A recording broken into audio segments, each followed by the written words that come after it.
마태복음 21장입니다. 12절에서 17절 말씀. 마태복음 21장 12절에서 17절 말씀. 우리 함께 교독하겠습니다. 12절 말씀 먼저 받들겠습니다.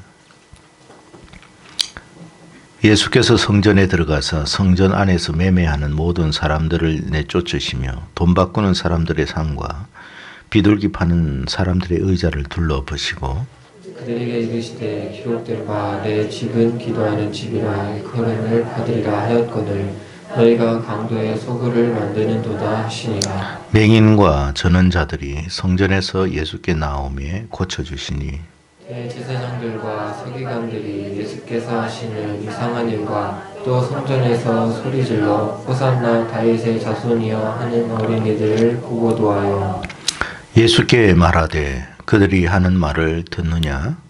예수께서 이르시되 그렇다.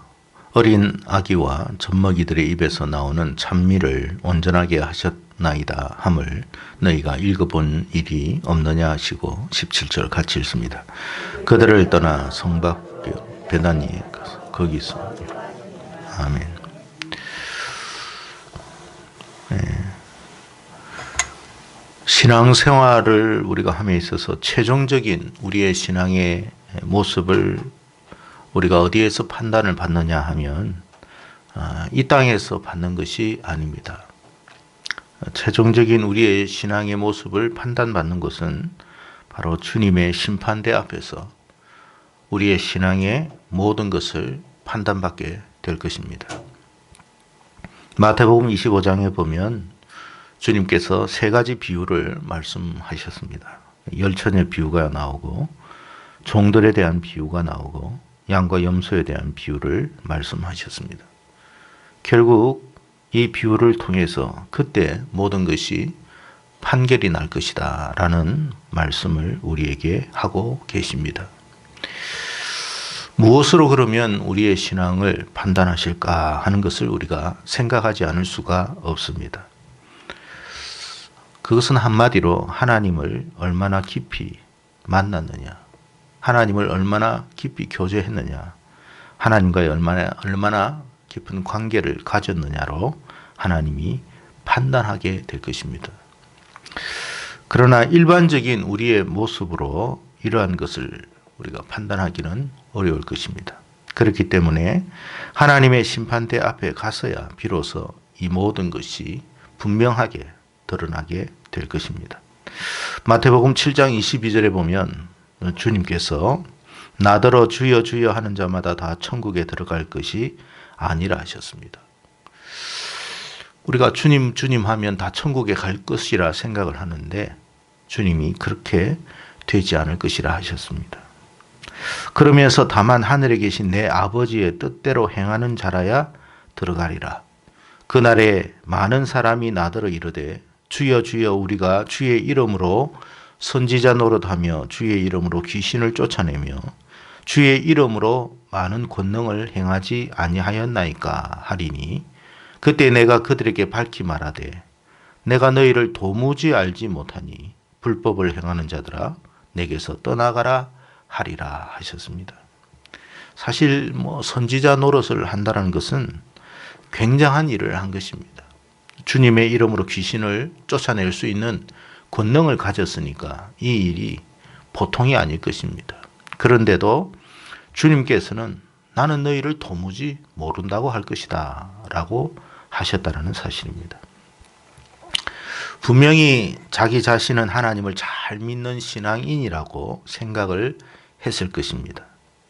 그런데 주님의 심판대 앞에서 전혀 자기가 예상하지도 못한 다른 판결을 받게 된다는 것은 너무나 큰 충격이 아닐 수가 없을 것입니다.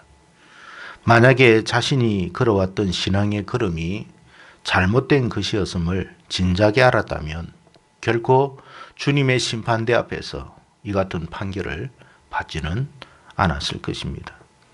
그러므로 우리는 신앙생활을 하면서 항상 지금 나 자신의 신앙적인 행위와 모습과 태도가 과연 하나님 보시기에 어떠한가를 늘 점검해 볼 수 있어야 할 것입니다. 오늘 본문은 성전을 깨끗게 하시는 예수님의 모습에 대해서 말씀을 해주고 있습니다. 예수님께서 성전에 들어가사 성전 안에서 매매하는 모든 사람을 쫓으시며 돈 바꾸는 사람들의 상과 비둘기 파는 사람들의 의자를 둘러 엎으시면서 내 집은 기도하는 집이라 일컬음을 받으리라 하였거늘 너희는 강도의 소굴을 만드는도다 라고 말씀을 하셨습니다. 여기서 우리가 생각해 볼 것은 뭐냐면 성전에서 돈을 바꾸고 당시에 말이죠. 비둘기를 파는 것이 과연 잘못된 일이었는가 하는 것입니다. 만약에 이와 같은 행위들이 일어나지 않았다면 당시에 전국 각처에서 성전으로 올라오는 사람들이 하나님께 제사를 온전히 드리지는 못했을 것입니다. 왜냐하면 온전한 양과 온전한 염소와 소와 비둘기를 주님 앞에 드려야 되는데 여러분 생각해 보십시오. 저 목포에서 광주에서 부산에서 대전에서 양을 끌고 오는데 흠이 안 생길 리가 있겠습니까? 흠이 안 생길 수가 없어요. 그러니까 미리 좋은 온전한 양과 소와 염소를 다 준비해 놓고 거기서 돈으로 바꿔 가지고 온전한 흠 없는 양을 사고 흠 없는 소를 사고 비둘기를 사서 하나님 앞에 제사를 드리는 행위를 하는 것인데 어떻게 이 일을 잘못된 행위라고 말할 수 있겠느냐 하는 것입니다. 그렇기 때문에 비둘기 팔고 돈을 바꾸는 일은 그들의 입장에서 보면 아주 특별한 일이었고 거룩한 일이라고 생각을 했을 것입니다. 그렇기 때문에 예수님의 이 비둘기 파는 사람을 쫓아내고 상을 엎으시고 하는 이 모습을 볼 때 15절에 보니까 이상한 일이라고 말하지 않을 수가 없다는 거예요. 참 이상한 일을 하고 있구나. 생각을 한번 해보십시오. 지금 우리가 볼 때 비둘기 파는 것이고 소를 파는 것이고 동전을 바꾸는 일이라 할지 몰라도 이것은 다 제사를 위해서 하는 일인데 교회 와가지고 여러분 예배를 위해 가지고 주보를 접고 주차장 봉사를 하고 성가대 안내를 하고 이런 일을 하는 사람들을 와가지고 예수님께서 쫓아내신다고 생각해 보세요. 국수를 여러분 우리가 지금은 먹지는 않지만 점심 식사를 위해서 미리 준비를 하고 이렇게 수고하는 사람들을 주방에서 쫓아내면서 내 집은 기도하는 집이라고 이야기를 했을 때 여러분 저 참 이상하다고 이야기하지 않겠습니까?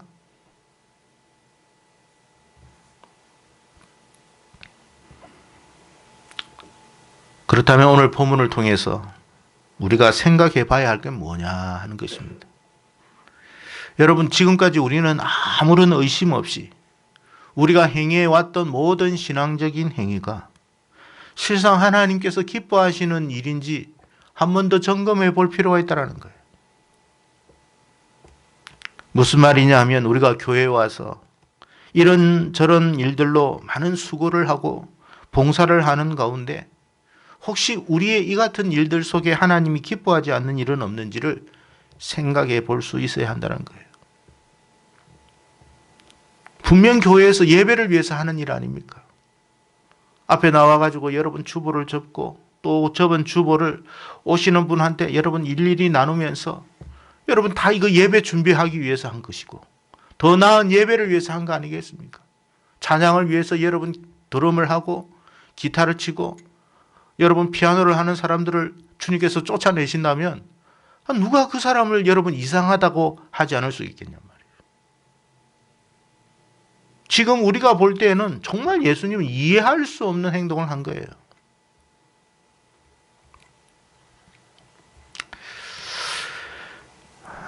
(13절에) 보니까 주님께서 내 집은 기도하는 집이라 그렇게 하셨어요. 그러니까 이게 무슨 말인지를 우리가 한번 생각해 볼 필요가 있어요. 분명 누군가를 위해서 돈을 바꾸어 줘야 하고 비둘기와 소를 팔아야만 하는데 왜 주님은 이런 말씀을 하시고 이런 행동을 하셨을까 하는 것입니다. 여러분, 우리는요 주보를 접기 위해서 교회에 온 게 아닙니다. 우리는 차량 봉사를 하기 위해서 교회에 온 것은 아닙니다. 궁극적인 목적은 하나님을 만나기 위해서 온 것입니다.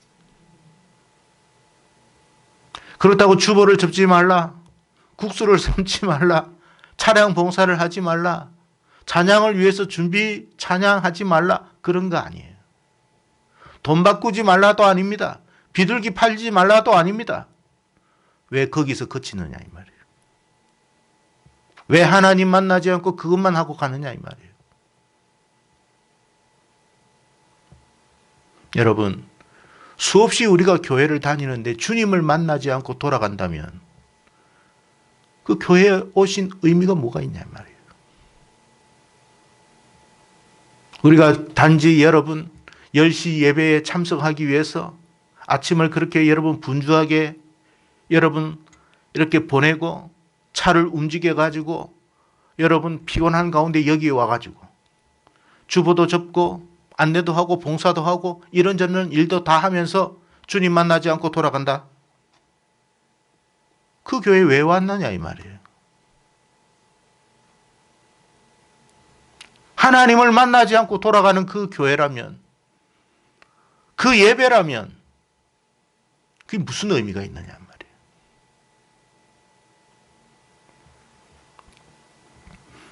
내 집은 기도하는 집이라고 말씀하신 궁극적인 이유도, 또 성전에서 제사를 드리는 궁극적인 이유도 결국은 다 하나님을, 살아계신 하나님을 만나기 위해서 온 것입니다. 하나님과 교제하고 소통하기 위해서 온 거예요. 하나님과 인격적인 교제를 이루기 위해서 온 거예요. 자, 그러면 우리가 질문해야 합니다. 나는 주일날 와서 하나님을 인격적으로 만난 적이 있는지,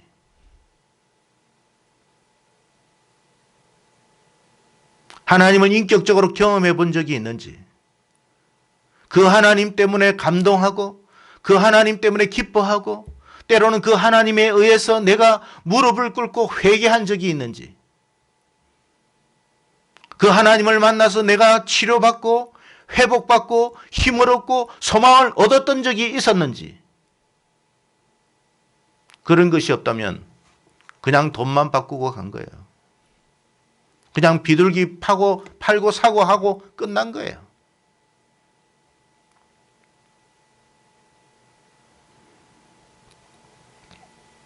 주님께서 말씀하고 싶은 것은 왜 교회까지 와서 하나님을 만나지 않고 가느냐.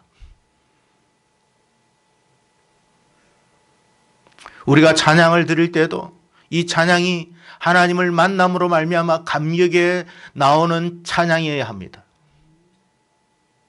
정말 하나님을 찬양하고 싶어서, 하나님이 너무 좋기 때문에, 그 하나님을 찬양하는 것이 너무나 기쁘기 때문에 내 영혼이 하나님을 찬양해야 합니다.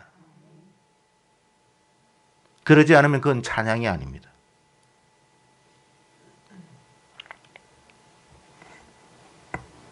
우리가 기도를 드리는 것도 많은 단어와 문장을 내뱉는 게 아니에요. 그 한마디 속에서 하나님을 느껴야 합니다.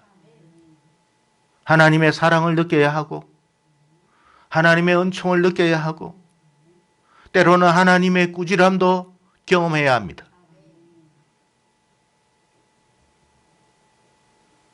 그래서 때로는 하나님 앞에 통회할 것은 통회하고 회개할 것은 회개하면서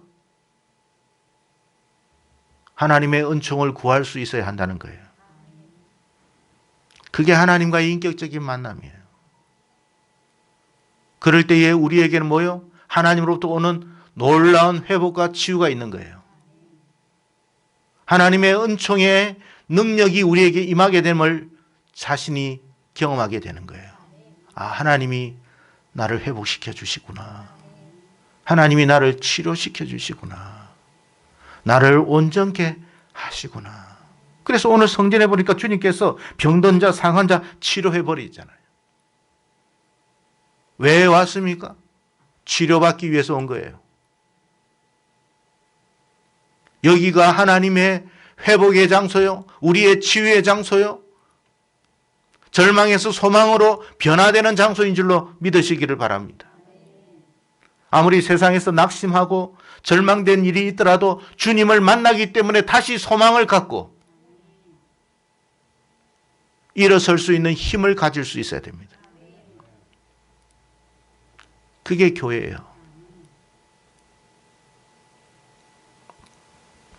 비둘기만 팔다가 동전만 바꾸다가 돌아간다?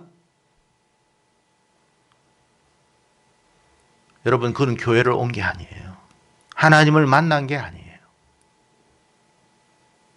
그러니 어찌 주님께서 심판대 앞에서 내가 너를 안다고 말할 수 있겠습니까? 여러분, 아파트에, 똑같은 아파트에 살아도 아래 위층 사람 몰라요. 왜? 교제가 없는데 어떻게 알아요? 같은 아파트에 산다고 압니까? 바로 옆에 있는 사람도 몰라요. 서로 인격적인 교제가 일어나지 않으면 안다고 할 수 없는 거예요. 아무리 교회를 출입해도 하나님과의 인격적인 만남과 교제가 이루어지지 않았다면 그는 여기에서 어떤 봉사를 했는지는 몰라도 하나님께서 그를 안다고 말할 수는 없습니다.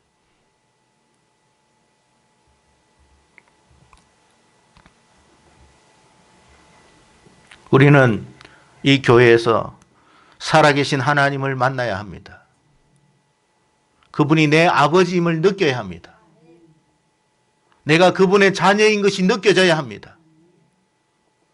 하나님이 나를 아들이라고, 자녀라고, 딸이라고 부를 수 있어야 됩니다. 그리고 내 아버지에게 나의 고민과 여러 가지 어려움과 상담이 이루어져야 합니다. 하나님, 이번 주에 살면서 여러 가지 어려운 점이 많았어요. 고민이 많았어요. 힘든 게 많았어요. 이 사람과 만나고 저 사람과 만나면서 받은 상처가 참 많아요. 하나님, 이거 좀 치료해 주세요. 그게 교회예요. 그 치료와 그 회복이 일어나야 돼요.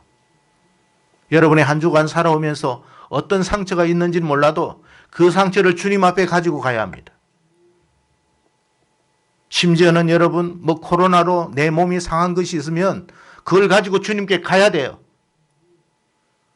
하나님, 이번 이 일 때문에 너무 힘들었습니다. 후유증도 생기고 몸이 예전 같지가 않습니다. 하나님 좀 도와주세요. 하나님 치료해 주세요. 전혀 그거 없습니다. 왜요?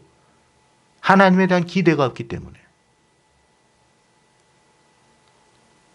하나님, 이번에 직장 생활하면서 너무 많은 상처를 받았어요. 이 상처가 웬만한 상처가 아닌 것 같아요. 모욕적인, 인격적인 모욕을 받아서 더 이상 직장 생활하기가 힘들어요. 하나님 좀 도와주세요. 그렇게 하나님 앞에 기도해 보신 적이 있나요? 그냥 왔어요. 기대감 없이 왔어요. 하나님이 회복해 줄 것을 기대하지도 않아요. 그냥 왔어요. 남편으로부터, 아내로부터, 자녀로부터 받은 상처가 왜 없겠습니까? 아픔이 왜 없겠습니까?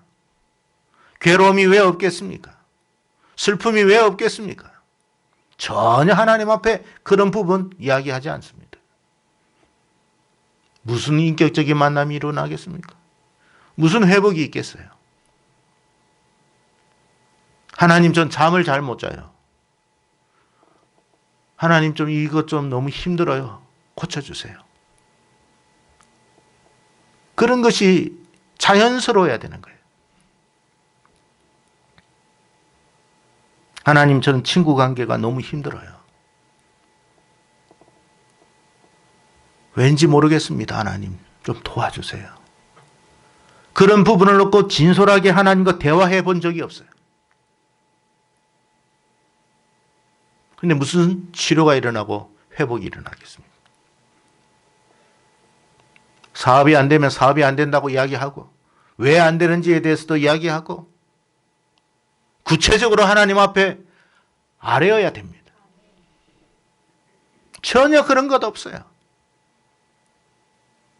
그런데 은혜 달라고 그래요. 말을 해야 은혜를 줄 거 아닙니까?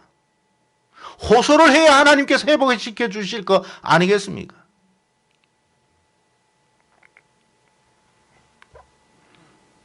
몸이 불편하고 다리가 불편하면 하나님, 나 이것 때문에 하나님 믿음 생활하기가 어려워요. 좀 고쳐주세요. 라고 해야 돼요. 전혀 기대함이 없어요. 근데 무슨 치료가 일어나고 회복이 일어나겠습니까? 100년을 다녀보십시오. 회복이 일어나는지.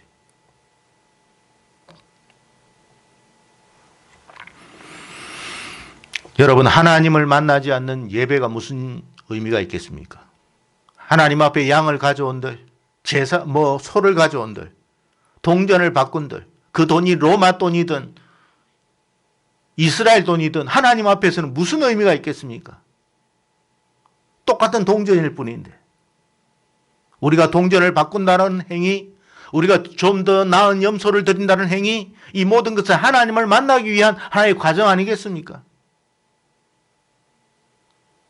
그 하나님과의 만남을 위해서 우리가 하나님께 은혜를 구할 수 있어야 된다. 그 말이에요. 우리가 좋든 싫든 세상 속에서 살아가면서 부딪히는 많은 일들이 있습니다.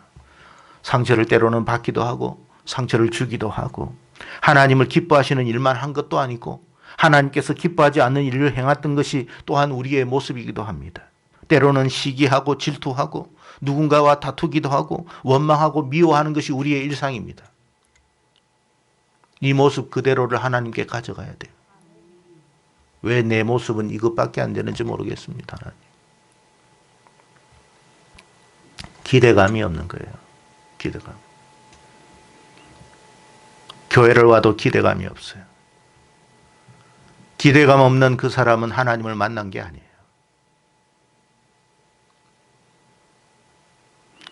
여러분, 누가 우리의 모든 부분을 해결해 주실 수 있습니까? 저는 하나님밖에 없다고 봐요. 하나님만이 모든 것을 회복하고 치료하고 고쳐주실 수 있는 유일하신 분이심을 믿습니다. 우리는 죄로 말미암아 엄청나게 우리의 모든 몸들이 파괴가 되었습니다. 이것을 온전히 회복하실 수 있는 분은 주님밖에 없어요. 그래서 우리가 십자가를 의지하는 거예요. 주님의 보혈의 공로를 의지하는 거예요. 그리고 하나님 앞에 나아가는 거예요. 하나님을 만나지 않으면 안 되겠다고 하는 그 절박함으로 주님 앞에 나아가야 됩니다.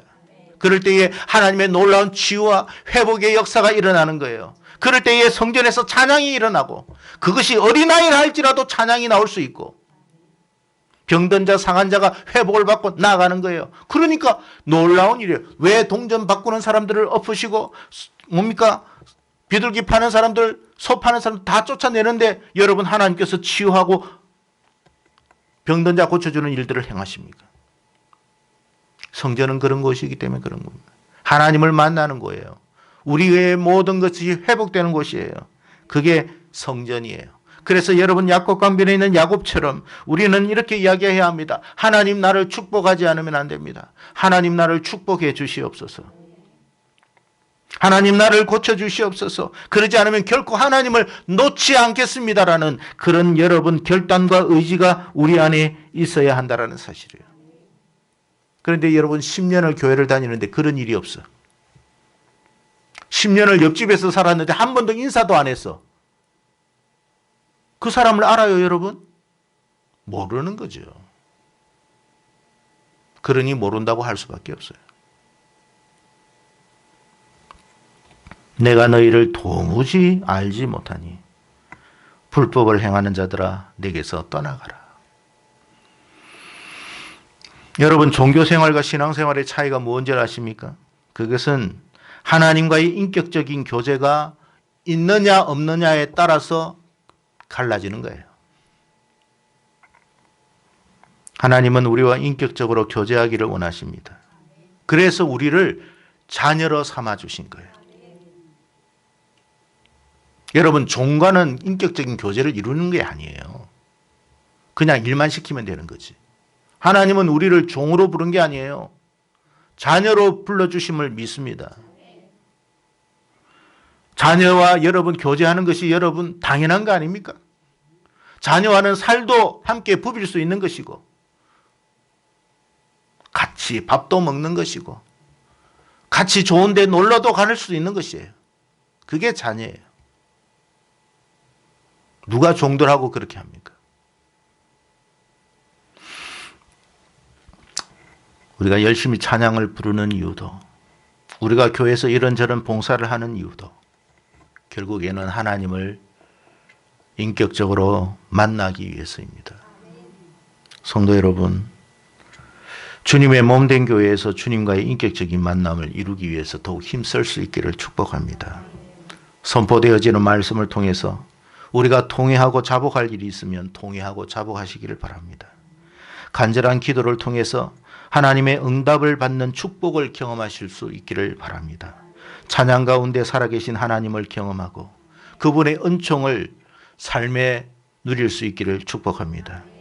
그리고 연약한 부분으로 인해서 온전히 신앙생활하지 못하는 부분이 있다면 하나님 앞에 조용히 무릎을 꿇고 감당할 수 있게 해달라고 간구할 수 있기를 바랍니다. 이게 하나님과의 교제입니다.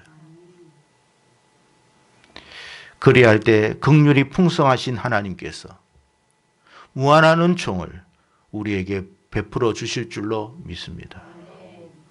이것이 우리가 몸담고 있는 교회에서 경험해야 할 일들이라는 것을 잊지 않기를 바랍니다. 주님께서 말씀하시기를 내 집은 기도하는 집이라고 하신 궁극적인 이유가 바로 이것이라는 것을 경험하시고 깨닫기를 축복합니다. 여러분, 종교 생활은 아무리 해도 우리는 공허할 수밖에 없습니다. 우리는 공허한 종교 생활이 아니라 하나님과의 인격적인 신앙 생활을 계속해서 이어나갈 수 있기를 축복합니다. 부디 우리의 신앙적 행위가 우리 하나님께서 보시기에 아름답기를 원합니다. 여러분의 지금의 상태가 어떠하다도 상관없습니다. 상처 입으면 입은 대로 주님께로 오십시오. 아프면 아프다고 하십시오. 괴로우면 괴롭다고 하십시오. 슬프면 슬프다고 하십시오. 그리고 하나님의 회복하심과 고쳐주심을 믿으십시오. 그 좋으신 하나님이 여러분에게 은총을 베풀어 주실 줄로 믿습니다. 이런 은혜가 우리 모두에게 있기를 주의 이름으로 축복합니다. 기도하겠습니다.